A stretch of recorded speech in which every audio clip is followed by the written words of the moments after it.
Mata air laut mati adalah peluang terbaik di seluruh negeri terlantar, dan juga merupakan peluang yang ingin dikejar oleh banyak pemilik kawasan terlarang. Sangat disayangkan kemungkinan munculnya mata air laut mati terlalu jarang, hanya muncul satu selama bertahun-tahun yang tak terhitung jumlahnya, begitu muncul akan hilang dalam waktu singkat, sehingga tidak banyak orang yang mendapatkan kesempatan tersebut. Sekarang, Ming Dao sebenarnya mengatakan bahwa dia telah menemukan mata air laut mati. Bagaimana mungkin hal ini tidak mengejutkan Dewa Tianyin dan Liu Juemingnu? Namun, setelah terkejut, mereka berdua dengan cepat sadar. Jika Ming Dao benar-benar menemukan peluang kuat dari mata air laut mati, akankah dia berbaik hati memberi tahu mereka? Ketika Ming Dao melihat keraguan kedua orang itu, dia mendengus dingin dan berkata dengan tidak senang, "Apa maksud kalian berdua? Apakah kamu curiga aku akan berbohong kepadamu? Jika kalian berdua tidak percaya, kamu boleh pergi sekarang. Aku tidak akan pernah meninggalkan siapapun. Lupakan saja, kamu boleh pergi." Ucap Ming Dao melambaikan tangannya, terlalu malas untuk memperhatikan mereka berdua, dan berbalik untuk kembali. "Hei, saudara Ming Dao, mengapa kamu begitu terburu-buru?" Ucap Dewa Tianyin menghentikannya dengan tergesa-gesa dan berkata dengan senyum, "Maaf, saudara Ming Dao, saya tidak baik saat ini. Tetapi jika kami memiliki keraguan di hati kami, Anda seharusnya bisa mengertikan. Di tempat terlantar ini, jika kita tidak memiliki sedikit kecurigaan, kita mungkin tidak akan hidup hari ini." "Ya, saudara Ming Dao, lihatlah saudara perempuan ini, saya telah bekerja sama dengan saudara Ming Dao berkali-kali selama bertahun-tahun, dan setiap kali saya tidak terlalu bahagia. Faktanya, saya mengagumi saudara Ming Dao di dalam hati saya." Ucap Liu Juemingnu memutar pinggangnya, dan pantatnya penuh dengan godaan yang tak terbatas. Ming Dao melirik mereka berdua dan mendengus dingin, "Baiklah, aku hanya akan berteman dengan kalian berdua. Ada 3 alasan mengapa aku memanggil kalian berdua. Pertama, kalian berdua telah bekerja sama denganku. Seringkali semua orang mengetahui dasar-dasarnya dan memiliki pemahaman yang diam-diam. Kedua, mata air laut mati terhalang oleh suatu batasan. Jika ingin melanggarnya, saya tidak akan bisa melakukannya sendiri. Banyak orang harus bekerja sama. Ketiga, ini juga alasan terpenting mengapa saya tidak memberitahu area terlarang tersebut. Alasannya adalah Anda seharusnya sudah mendengar beberapa area terlarang besar telah menemukan rahasia laut mati, dan ingin melewati laut mati dan meninggalkan tanah terlantar, bukan?" Mendengar kata-kata itu, ekspresi Dewa Tianyin dan Liu Juemingnu berubah dan mereka tampak berpikir. Apa yang dikatakan Ming Dao memang benar dan tidak ada kekurangan di dalamnya. Dulu memang lebih baik memberikannya ke area terlarang, namun sekarang mereka menyadari bahwa itu 10 kali atau 100 kali lebih baik daripada memberikannya ke area terlarang. Namun, keduanya masih memiliki keraguan di hati mereka. "Lupakan saja, kalian berdua terlalu tidak bahagia, itu saja. Jika bukan karena aku hanya mengenalmu dan tidak dapat menemukan orang lain, aku tidak akan repot-repot memberitahumu terlalu banyak. Lihat saja ini, kamu akan tahu apakah itu benar atau tidak." Ucap Ming Dao mendengus dingin, dan begitu dia selesai berbicara, aura menakjubkan memenuhi tubuhnya. Mewakili alam dan aura yang melampaui puncak, ia berkembang dalam sekejap dan sangat menekan Dewa Tianyin dan Liu Juemingnu. Mata Lord Tianyin dan Liu Juemingnu menyusut, ekspresi mereka ngeri, dan mereka kehilangan suara. "Kamu telah menembus puncak transendensi tingkat pertama. Kapan itu terjadi?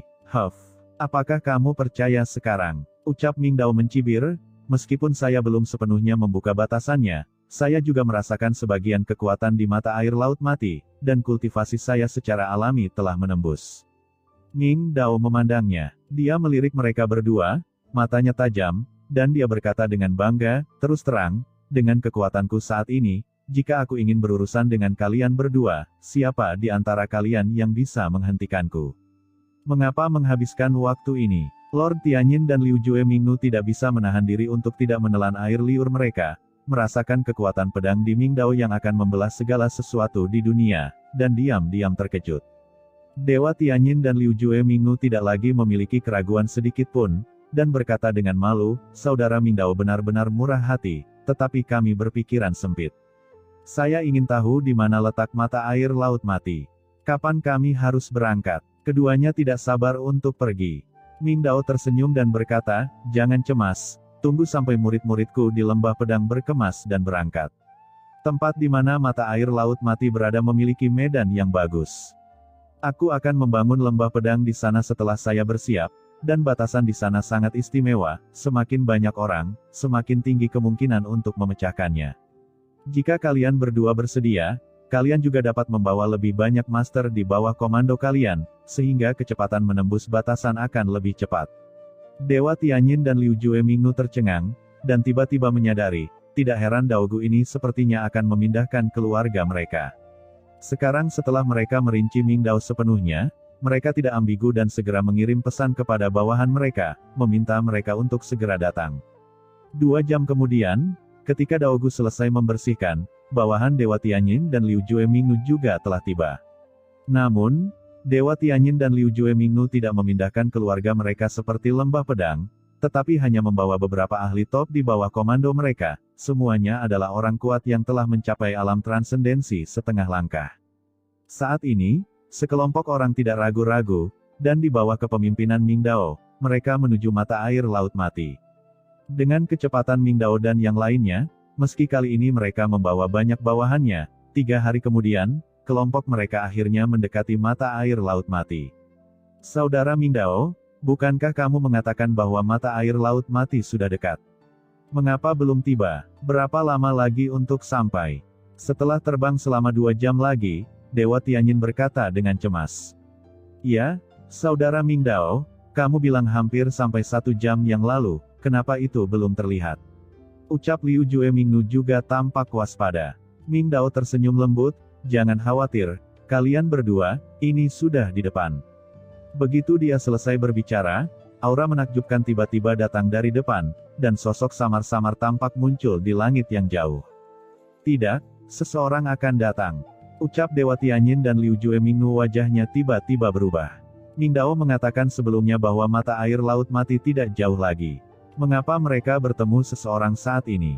Dan melihat jumlah dan auranya, sepertinya ada cukup banyak sosok di kejauhan. Aura samar yang datang dari mereka membuat Dewa Tianyin dan Liu Juemingnu sedikit berubah warna.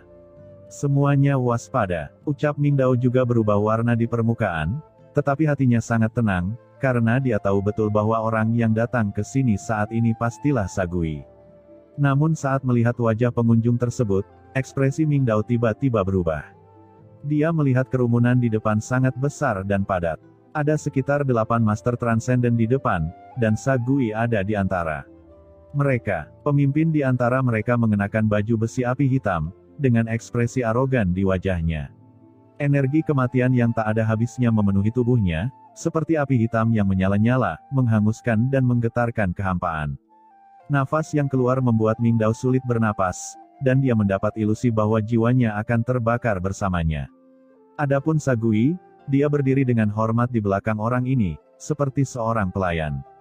Itu adalah, gumam Mingdao tampak ngeri. Orang kuat yang mengenakan baju besi api hitam di depannya jelas merupakan orang kuat dengan transendensi tingkat kedua. Pada saat yang sama ketika Mingdao dan yang lainnya melihat orang ini, kelompok orang ini secara alami juga melihat Mingdao dan yang lainnya. Di antara mereka, beberapa sosok transenden di balik baju besi api hitam bahkan tidak menunggu instruksi dari pemimpinnya. Sosok mereka berkedip-kedip dan langsung berubah menjadi beberapa aliran cahaya. Ia terbang dari segala penjuru dan mengepung orang-orang Mingdao dalam sekejap. Siapa kamu dan mengapa kamu ada di sini? Tuan Mingyan, sungguh aneh bahwa Anda akan bertemu dengan 3 sosok transenden di sini. Aura dari sosok transenden yang mengelilingi Mingdao dan yang lainnya sangat mengerikan. Salah satu dari mereka, sosok transendental level 1 puncak, menurunkan pandangannya dan menatap ke arah Mingdao dengan tatapan seperti pedang. Apa, Mingyan? Mendengar nama ini, ketiga orang Mingdao ketakutan, kaki mereka menjadi lemah, dan mereka hampir duduk. Sebab, salah satu dari 4 jenderal makam utama di bawah komando Dewa Kematian, Makam Kematian, salah satu kawasan terlarang di Tanah Terlantar, adalah Jenderal Makam Mingyan. Budidaya orang tersebut telah mencapai transendensi puncak tingkat kedua, dan bahkan secara samar-samar telah mencapai transendensi tingkat ketiga. Orang di depanku sebenarnya adalah Jenderal Makam Mingyan. Gumam Mingdao memandang Sagui di belakang Mingyan, merasa ketakutan di dalam hatinya. Mingdao, apa yang terjadi? Mengapa kita bertemu Tuan Jenderal Makam Mingyan di sini? Ucap Dewa Tianyin dan Liu Jue Mingnu ketakutan. Diam. Jangan bicara omong kosong, aku tidak tahu apa yang terjadi. Tapi ingat, kamu tidak boleh membuat marah Tuan Mingyan. Ucap Ming Dao berkata dengan kaget dan marah. Dia tidak tahu apa yang sedang terjadi sekarang dan bingung. Merasakan bahwa Ming Dao dan yang lainnya masih mengirimkan suara, transendensi puncak tingkat pertama yang mengelilingi mereka tidak bisa menahan diri untuk tidak melihat ke bawah. Di depan Tuan Mingyan, Anda benar-benar berani mengirimkan suara dan mencari kematian. Begitu dia selesai berbicara, pria itu tidak memberi kesempatan kepada Ming Dao dan yang lainnya untuk berbicara, dan langsung melemparkan tirai cahaya hitam, yang langsung meledak ke arah Ming Dao dan yang lainnya. Begitu cahaya hitam yang menyilaukan ini keluar, Ming Dao dan yang lainnya merasa seluruh langit telah menjadi gelap. Spanduk penghancur jiwa. Gumam Ming Dao sekilas mengenali senjata ajaib di depannya. Itu adalah bendera pembunuh jiwa yang sangat berbahaya di dunia bawah. Begitu bendera pembunuh jiwa dikibarkan, Ming Dao dan 3 orang lainnya dengan jelas merasakan bahwa pikiran mereka menjadi gelisah.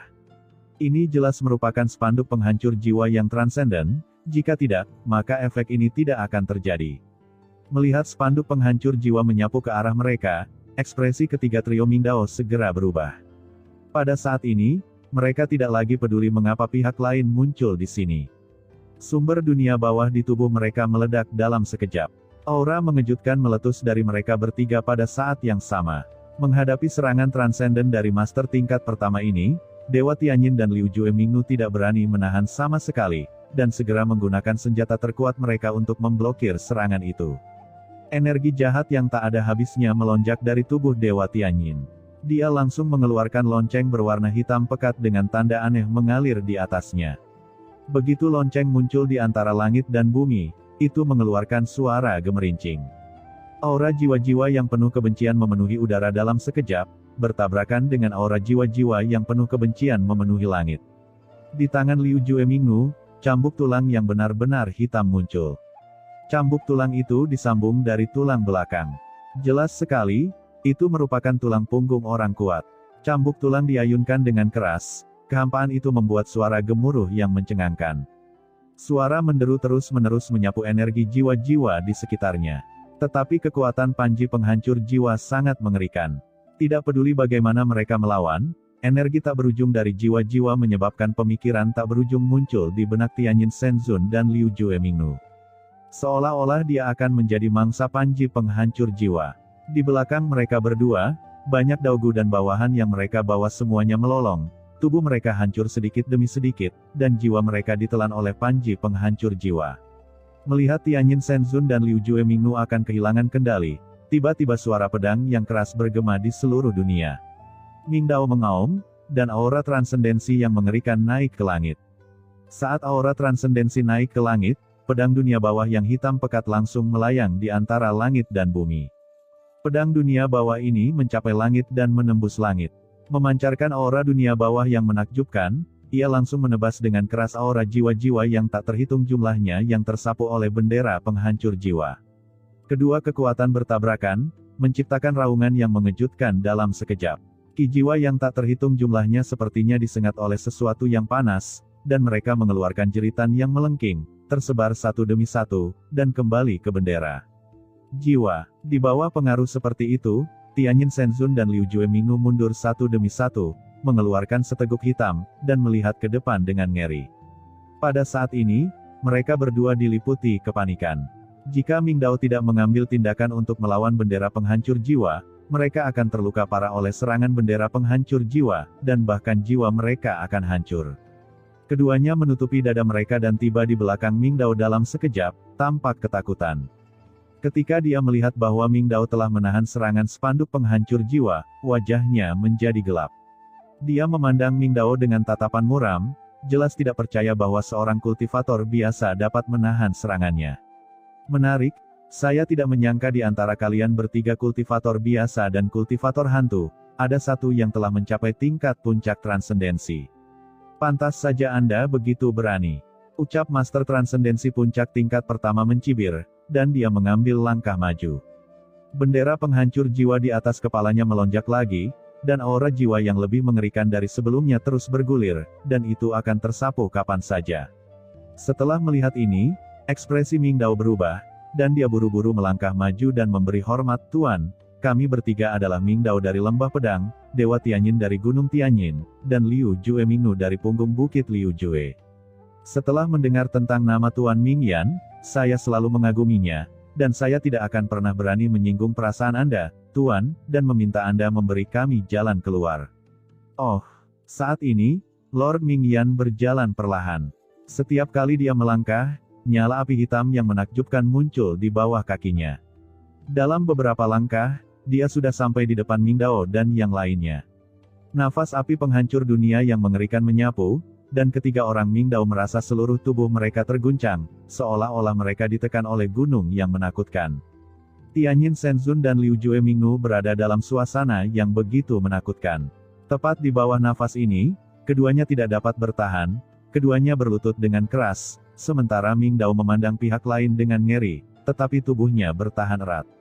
Apakah ini transendensi dari puncak tingkat kedua? Pada saat ini, Jenderal Makam Mingyan seperti gunung yang menjulang tinggi di mata Ming Dao.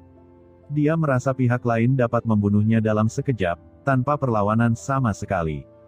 Bisakah orang dewasa bertarung melawan orang sekuat itu? Gumam Ming Dao sangat ketakutan. Jenderal Makam Mingyan mendengus dingin, dia menoleh untuk melihat ke arah Ming Dao dan yang lainnya. Mengapa kamu ada di sini? Tianyin Shenzun dan Liu Jue Mingnu mengalami kesulitan bernapas karena nafas Jenderal Makam Mingyan. Saat mereka hendak berbicara, Ming Dao buru-buru berkata dengan panik, kembali ke Tuan Mingyan, saya menemukan mata air laut mati di sekitar sini, dan bersiap untuk pergi menjelajah. Setelah mendengar kata-kata, mata air laut mati, Lord Mingyan mengecilkan pupilnya dan menoleh untuk melihat Sagui di belakangnya. Sagui buru-buru terbang dan berkata, Tuan Mingyan, mata air laut mati yang disebutkan orang ini seharusnya adalah tempat yang saya temukan sebelumnya. Saya belum pernah melihat orang ini di sini sebelumnya. Orang ini mungkin menemukan mata air laut mati setelah bawahan ini kembali ke lembah Sain. Pada saat ini, Sagui gemetar di dalam hatinya. Dia telah diperintahkan oleh Qin Chen untuk pergi mencari seseorang. Siapa yang tahu bahwa berita itu baru saja keluar? Kebetulan Lord Mingyan melewati lembah jahat dan mengetahui tentang mata air laut mati, jadi dia segera memintanya untuk menuntunnya. Faktanya, Sagui sama sekali tidak ingin membawa Jenderal Makam Mingyan ke sini. Kekuatan Jenderal Makam Mingyan terlalu kuat. Begitu dia bertemu tuannya, dia tidak tahu risiko apa yang akan terjadi. Namun menghadapi Jenderal Makam Mingyan, dia tidak memiliki kemungkinan untuk menolak. Dalam keputusasaan, dia hanya bisa datang bersama Jenderal Makam Mingyan dan rombongannya. Tanpa diduga, Ming Dao dan yang lainnya bertemu secara kebetulan. Pada saat ini, Sagui ketakutan, tetapi dia menahan rasa takutnya dan buru-buru berkata, Tuan Mingyan, jika Anda berkata demikian, saya pasti bukan satu-satunya yang mengetahui mata air laut mati. Menurut pendapat saya, kita tidak boleh membuang waktu kita di sini, kita harus segera pergi ke laut mati, kalau tidak, orang lain mungkin sampai di sana lebih dulu. Sedangkan bagi orang-orang ini, mata air laut mati diselimuti oleh batasan. Jika Anda ingin melanggarnya, semakin banyak orang semakin baik. Orang-orang ini dapat digunakan sebagai umpan meriam untuk melanggar batasan tersebut bagi kita. Ucap Sagui berkata dengan penuh semangat. Oh, Lord Mingyan mendengar ini dan mencibir, kalau begitu biarkan mereka memimpin dengan cepat. Ya, aku akan segera memimpin jalannya. Ucap Ming Dao gemetar, lalu buru-buru terbang ke depan. Pada saat ini, dia juga memahami bahwa Sagui tidak membawa Jenderal Makam Mingyan dengan sengaja, tetapi melakukannya secara tidak sengaja. Lord Mingyan dan sekelompok orang dengan segera mengikuti di belakang. Sesaat kemudian Ming Dao dan yang lainnya sampai di mata air laut mati. Tuan Mingyan, ini dia. Ucap Ming Dao menunjuk ke mata air laut mati di depan dan berkata. Semua orang tiba-tiba terkejut. Aura terlarang di depan sangat lemah, dan di dalam area terlarang, sepotong air laut mati terlihat jelas mengalir dan melonjak terus-menerus. Pembatasan ini, ucap Lord Mingyan melangkah maju dan mengangkat tangannya dengan lembut. Dengan keras, batasan yang sangat kuat yang telah disebutkan oleh Sagui dan yang lainnya sebelumnya hancur dalam sekejap, dan mata air laut mati dengan jelas terlihat di depan semua orang. Apa yang sedang terjadi? Gumam mereka semua tercengang. Mereka semua tahu bahwa pembatasan ini sebelumnya menghalangi Sagui menjelajahi mata air Laut Mati, namun pembatasan di depan mereka tidak kuat bukan? Mereka tidak tahu bahwa ketika mereka sampai pada batasan tersebut, Qin Chen sudah merasakan keberadaan kelompok mereka di mata air Laut Mati, dan diam-diam telah mencabut batasan tersebut. Master Transendensi Puncak Tingkat Kedua. Di mata air Laut Mati, Qin Chen merasakan kehadiran Jenderal Makam Mingyan, dan hatinya menunjukkan keterkejutan. Sagui dan yang lainnya benar-benar membawakannya ikan besar.